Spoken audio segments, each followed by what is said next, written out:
رابعہ بصری رحمت اللہ علیہ کو دنیا سے گئے ہوئے 1200 سال ہو چکے ہیں، لیکن ان کا نام آج بھی زندہ ہے، رابعہ بصری۔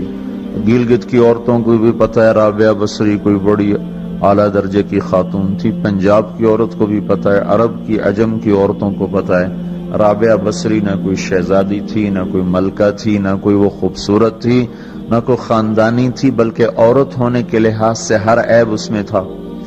خاندان اچھا ہونا چاہیے تو وہ غلام تھیں، باندی تھی، شکل اچھی ہونی چاہیے تو وہ بدصورت تھیں، کالی تھی۔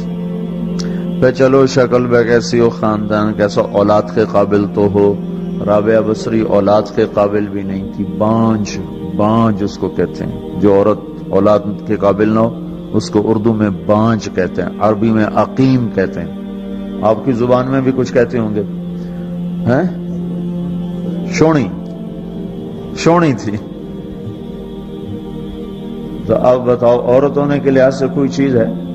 شکل، پہلا تاثر شکل کالی، دوسرا تاثر خاندان غلام، تیسرا تاثر اولاد کے قابل نہیں، بانج ہے، شونی ہے۔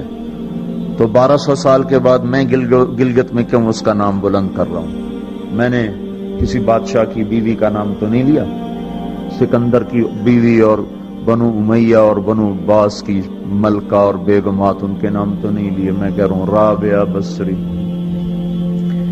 ان کی عادت یہ تھی وہ روزانہ عشاء کی نماز کے بعد غسل کر کے کپڑے بدل کے اپنے خامن سے پوچھتی آپ کو میری ضرورت ہے؟ اگر وہ کہتے کوئی نہیں ہے تو پھر پوچھتی مجھے اجازت ہے؟ وہ کہتے اجازت ہے تو پھر مصلی پہ کھڑی ہو جاتی ہے اور فجر کی نماز تک مصلی پر کھڑی رہتی تھی۔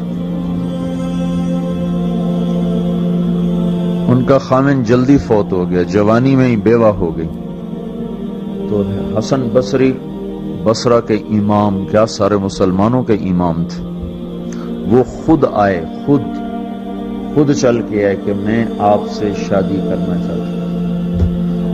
وہ کوئی شادی کا شوق نہیں تھا ان کو، وہ تو اولاد کے قابل نہیں، شکل صرف ان کی نیکی اور ان کا جو اللہ سے تعلق تھا، ان کو یہ لالچ ہوا کہ یہ میری بیوی ہو جائے تو اس کی طفیل شاید میری بخشش ہو جائے۔ تو ان کے پاس آئے، کہنے لگے رابعہ میں آپ سے شادی کرنا چاہتا ہوں، خود پیغام لے کر آئے۔ تو انہوں نے فرمایا میری 4 باتوں کا جواب دے دو تو میں شادی کر لیتا ہوں۔ کہنے لگے کیا؟ کہ یہ بتاؤ میں جنتی ہوں کہ دوزخی ہوں؟ کہنے لگے یہ تو میں کچھ نہیں کہہ سکتا۔ اچھا یہ بتاؤ جب اللہ تعالیٰ قیامت میں اعمال نامے اڑائے گا، کسی کے سیدھے ہاتھ میں آئے گا، کسی کو الٹے ہاتھ میں آئے گا، میرے سیدھے ہاتھ میں آئے گا کہ الٹے ہاتھ میں آئے گا؟ کہنے لگے یہ بھی کچھ نہیں بتا سکتا۔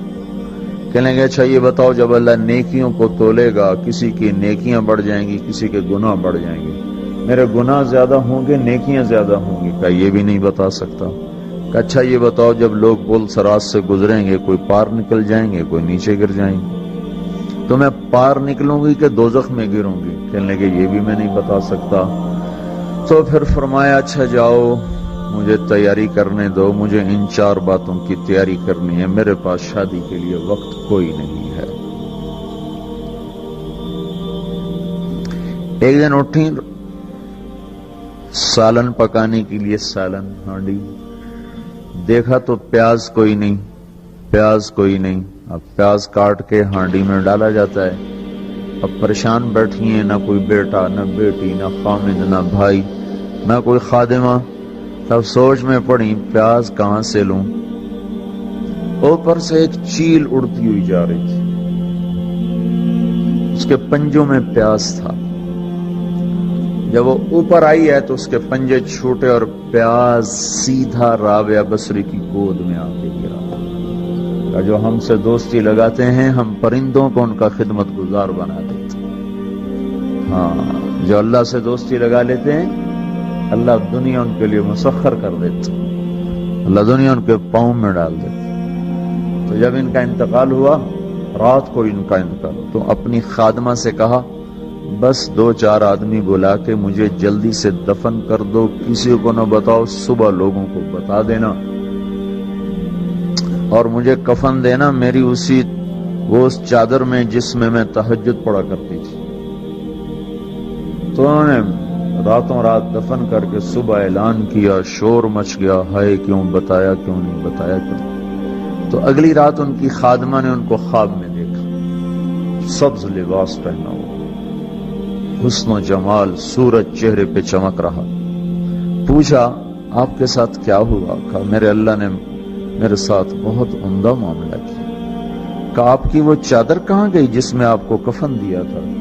کہا وہ اللہ تعالیٰ نے اتار لی ہے اور مجھے جنت کا جوڑا پہنایا ہے، اور اس چادر کو اللہ نے سنبھال کے رکھا ہے، جب قیامت کے دن میری نیکیوں کو اللہ تولے گا تو اس چادر کو بھی اس میں تولے گا۔ انہوں نے پوچھا منکر نکیر کا کیا ہوا؟ سوال جواب ہوتا ہے نا، منکر نکیر آتے ہیں، ان کا کیا ہوا؟ کہا وہ آئے تھے تو انہوں نے مجھ سے کہا من رب کی، تیرا رب کون ہے، تیرا رب کون ہے؟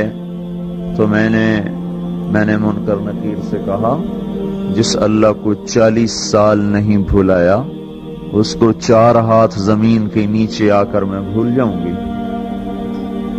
یہ نہیں کہا ربی اللہ ہے، بلکہ ان کو یوں کہا کہ جس رب کو 40 سال میں نہ بھلا سکی اس کو 4 ہاتھ زمین کے نیچے آ کر میں بھول جاؤں گی۔ تو منکر نکیر نے کہا اس کا آگے کیا حساب لینا، چلو بھائی واپس چلو، چلو بھائی واپس چلو۔ یہ بات آپ نے حضرت عمر سے فرمائی تھی، عمر وہ کیا دن ہوگا جب تو قبر میں ہوگا اور منکر نکیر آئیں گے زمین کو چیرتے ہوئے، اور ان کے ہاتھ میں ہتھوڑا ہوگا، ساری دنیا کے انسان جن اٹھانا چاہیں تو اٹھا نہیں سکیں گے، اور ان کی آواز میں بجلی کی کڑک ہوگی، اور وہ زمین کو چیرتے ہوئے آئیں گے، ان کے دانت لمبے ہوں گے، تو وہ آ کر تم سے سوال کریں گے من ربک ما دینک من نبیک۔ تو حضرت عمر کہنے لگے یا رسول اللہ میرے ہوش ٹھیک ہوں گے؟ جیسے میں اب بیٹھا ہوں میں ایسے ہوں گا؟ تو ہمارے نبی نے فرمایا ہاں تو ایسے ہی ہوگا جیسے تو اب بیٹھا ہوا ہے۔ تو کہنے لگے پھر میں اچھی طرح ان سے نمٹ لوں گا۔ تو جبریل آئے، جبریل آئے، کہنے لگے یا رسول اللہ ہم دیکھ رہے ہیں آگے کہ عمر کو جب قبر میں ڈالا جائے گا اور آ کر منکر نکیر ان سے سوال کریں کہ مر ربک، تو یہ کہیں گے ربی اللہ فمن ربکما، میرا رب تو اللہ ہے، تم بتاؤ تمہارا رب کون ہے؟ میرا دین تو اسلام ہے، تم بتاؤ تمہارا دین کیا ہے؟ تو وہ منکر نکیر کہیں گے عجیب بات ہے، ہم تمہارا حساب لینے آئے کہ تم ہمارا